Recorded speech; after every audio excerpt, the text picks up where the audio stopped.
The day my mom passed away, the house was packed. Relatives I barely knew, neighbors pretending to cry, everyone acting like grief had a rulebook.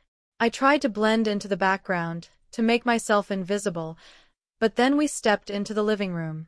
My stepdad's eyes locked onto mine, cold and unyielding. "This part's for family only," he said. Family. That word cut sharper than any funeral goodbye. I froze, clutching my mom's photo, listening to their laughter and quiet tears through the closed door. Every story they shared, every memory they whispered. I wasn't allowed to be a part of it. I loved her more than anyone in that room, but in their eyes, I didn't belong. I told myself it didn't hurt, but it did. It felt like losing her twice, once to death and again to him. Weeks passed in silence, until the phone rang. It was the lawyer. And that's when I learned something shocking. The will didn't see family the way I did. What I discovered next would change everything I thought I knew about love, loyalty, and betrayal. If I wasn't family now, then what had I been all those years? The extra chair at the table, always filled but never mine? The one holding the camera during holidays, capturing smiles that I couldn't truly share? Every birthday candle I blew out under that roof suddenly felt like a lie. Every "we're proud of you" sounded rehearsed, like applause for a role I wasn't meant to play. I started replaying every memory: Christmas mornings where I handed gifts but never received them, family dinners where my stepdad called me her daughter, but never really mine, the little touches of affection that were always borrowed, never earned. It was as if my whole life had been a performance, a carefully constructed illusion of belonging. And just when I thought I'd finally understood my place, the truth hit me like a thunderclap. Everything I believed about love, about family, about my own mother's wishes, was about to unravel in ways I could never have imagined. I was 15 when Mom remarried. For the first time in years, she was glowing again, and I wanted, desperately, to believe he was the reason. He came with soft words, polite smiles, and promises of a real family. At first, it felt like hope. He took us out to fancy dinners, bought matching Christmas pajamas, even called me kiddo with a warmth I hadn't felt in years. I remember thinking, maybe this time, things will be normal. Maybe this time, we'll finally be a family. But normal never lasted. Slowly, almost imperceptibly, he began taking control of the money, the plans, even Mom's decisions. Every time I tried to speak up, he'd wave me off. "You don't need to worry about that. Let the adults handle it." And when his own kids came over, everything changed. Suddenly, they got the bigger bedrooms, the newest phones, the best seats at the table. "And Mom?" She smiled, trying to keep the peace, whispering, "He's just trying his best, sweetheart." But I could see the tension in her hands, the sadness in her eyes that no one noticed. I tried too. I cleaned, helped with homework, picked up part-time shifts just to buy groceries when money got tight. I worked hard, gave my all, but it was never enough. He always called me her kid, never our kid. Yet when bills were due or chores needed doing, suddenly I was part of the family again. I thought love sounded like belonging. Now I know the truth. Love in that house wasn't about belonging. It was about being useful. And the day I realized just how far that truth went, it changed everything I thought I knew about family, trust, and betrayal. Mom's passing came out of nowhere. One day she was humming in the kitchen, chopping vegetables, telling me about her day. The next, I was standing in a cold, sterile hospital hallway, holding her wedding ring like it was the last piece of her I could keep. Everything after that was a blur. Faces, flowers, whispers, but one thing stood out: him. He took control the moment she was gone. Phone calls, funeral arrangements, legal paperwork, all done before I even had a chance to breathe, to process, to mourn. When I timidly asked if I could help, he didn't even glance at me. "I'll handle it. Family matters stay with family," he said, his voice sharp, final. Family. That word cut deeper than grief itself. At the funeral, my name wasn't even on the program. Only hers. And his. People approached him with sympathy, praising him as the devoted husband, the rock who held it all together. And me. I stood at the back, clutching a single flower, invisible in my own mother's goodbye. That's when it hit me, like a punch to the chest. I hadn't just lost her to death. He was slowly, deliberately erasing me from her story, one memory at a time, one whispered word at a time, until the only version of her life left was the one he controlled. And I knew in that moment that the fight for my mother's memory was only just beginning. A few days after the funeral, the house felt emptier than ever, colder, quieter, like the walls themselves were mourning. Every corner still smelled faintly of her perfume, but the warmth, the laughter, the life she'd carried, it was all gone. One evening, I found myself quietly slipping into her room. Not to take anything, not to claim it as mine. I just needed to feel close to her again, to touch a piece of her world before it disappeared entirely. In the top drawer of her dresser, I found the locket she always wore, a stack of letters she'd written in her careful handwriting, and my birth certificate tucked inside a worn envelope with my name on it. My chest tightened. It was like she had left them for me, a quiet reminder that even in death, I still mattered to her. But then, the door creaked open. He was there, looming in the doorway, his voice cold, sharp. "What do you think you're doing? You have no right to take her things." I froze, clutching the envelope, staring at him. My heart pounded, but something inside me shifted. For the first time, I didn't try to explain, didn't justify myself, didn't apologize for existing. I zipped my bag, wrapped the locket tightly in my hand, and walked past him without a word. Not a single explanation, not a single glance back. Silence carried the weight of 1,000 unspoken truths. That night, I realized something that would change everything. I would no longer ask to belong. Not to him, not to his version of family, not to anyone who didn't see me as more than just useful. From that moment on, I would fight to take my place in my mother's story, on my own terms.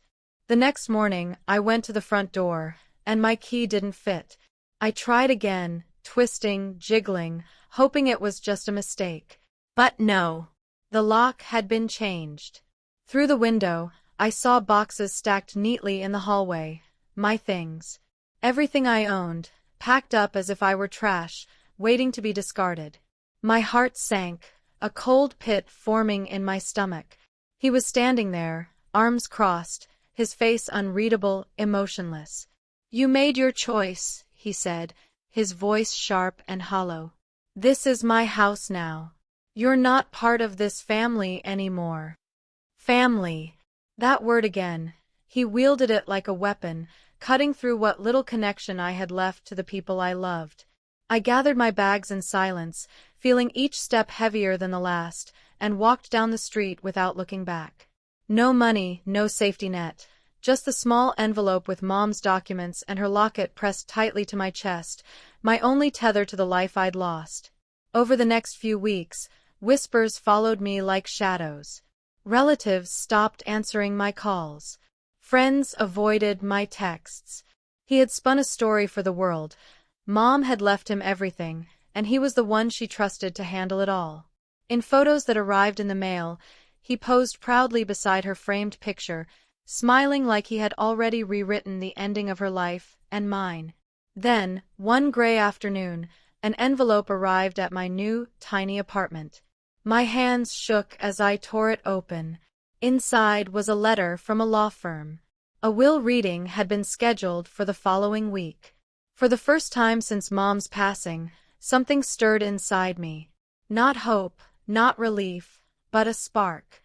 A sense that the truth, the real truth, was finally coming, and that the story I'd been excluded from might yet be mine to reclaim.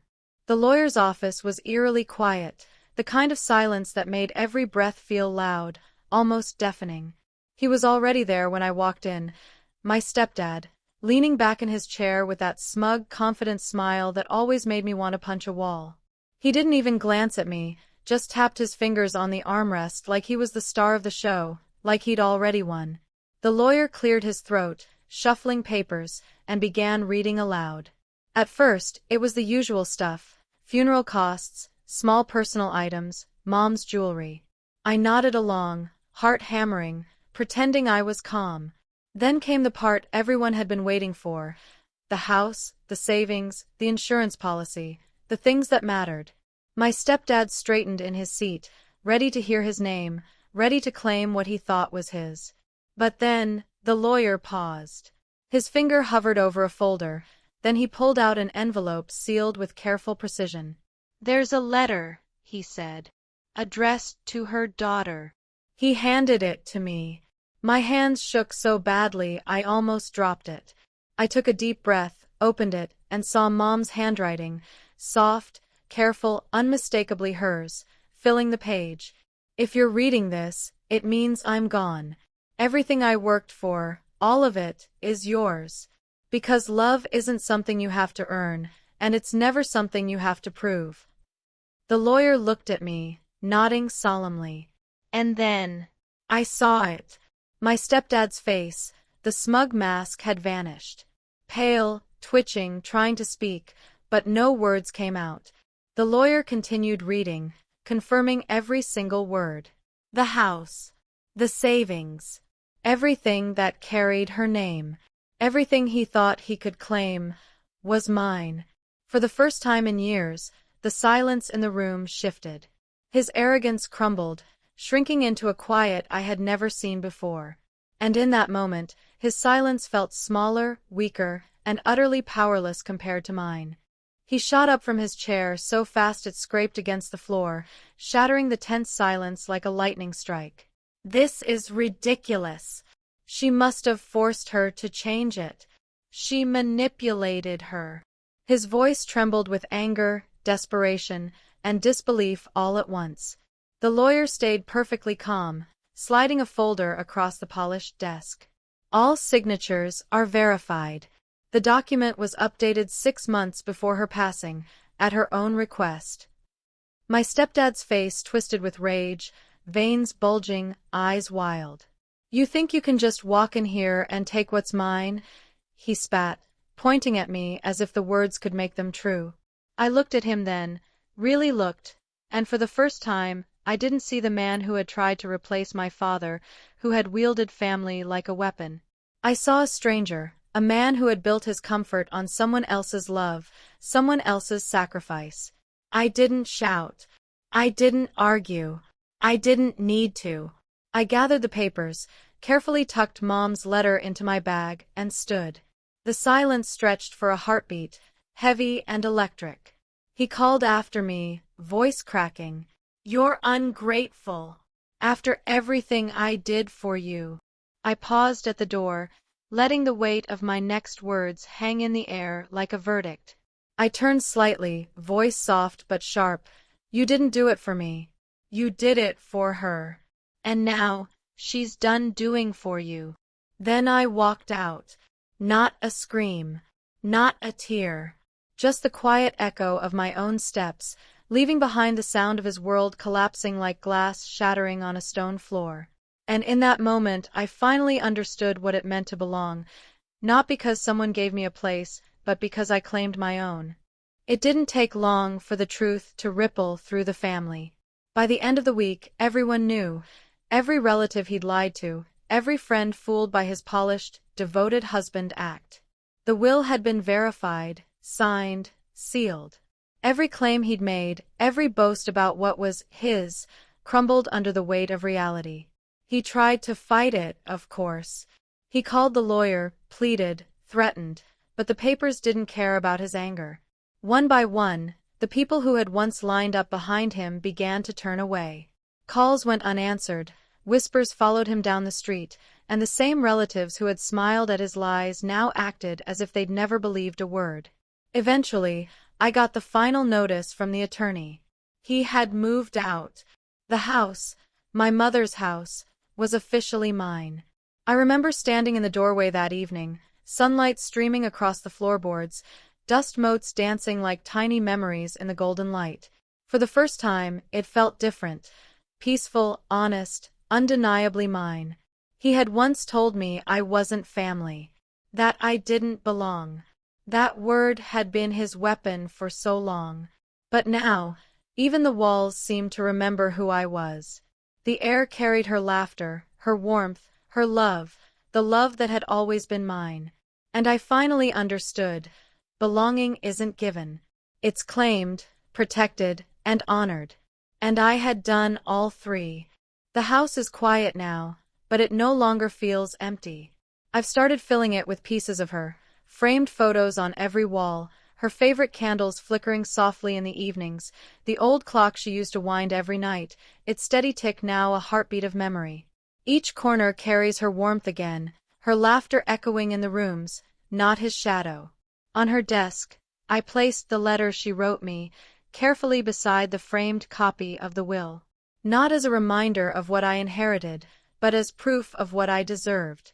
Because what she left me wasn't just a house, or money, or possessions.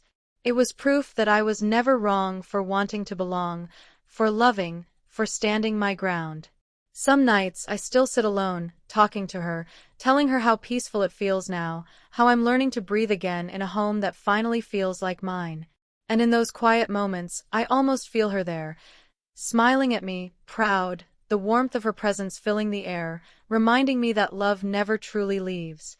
If you've ever been told you don't matter, that you don't belong, that your voice doesn't count, remember this: love doesn't need permission. It doesn't need proof. It doesn't care about who tried to take it from you. And no matter how long it takes, the truth always finds its way home, just like it found me. And sometimes, in the soft sunlight spilling across the floorboards, I can swear she's whispering, "You've always been family." He said I wasn't family. He tried to erase me, to rewrite my place in the story of my own life, as if my love, my memories, and my very existence didn't matter. But in the end, my mother's words remembered me, her love, her trust, her truth, and they carried me through the silence, the pain, and the years of being overlooked. I didn't just inherit a house or a bank account or possessions.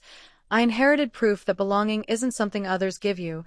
It's something that is recognized by the heart that truly sees you, the love that never wavers, the legacy that survives even when people try to erase it. And for the first time in my life, I felt it, the quiet, unshakable power of standing in my own name, of walking through a space that holds my past, my present, and my future with peace and dignity flowing through every step. If you've ever faced someone trying to define who you are, or told you didn't belong, I want to hear your story. Leave a comment below. Tell me how you found your own truth, how you reclaimed your place, and how you learned that real belonging always comes from being seen, truly seen, for who you are.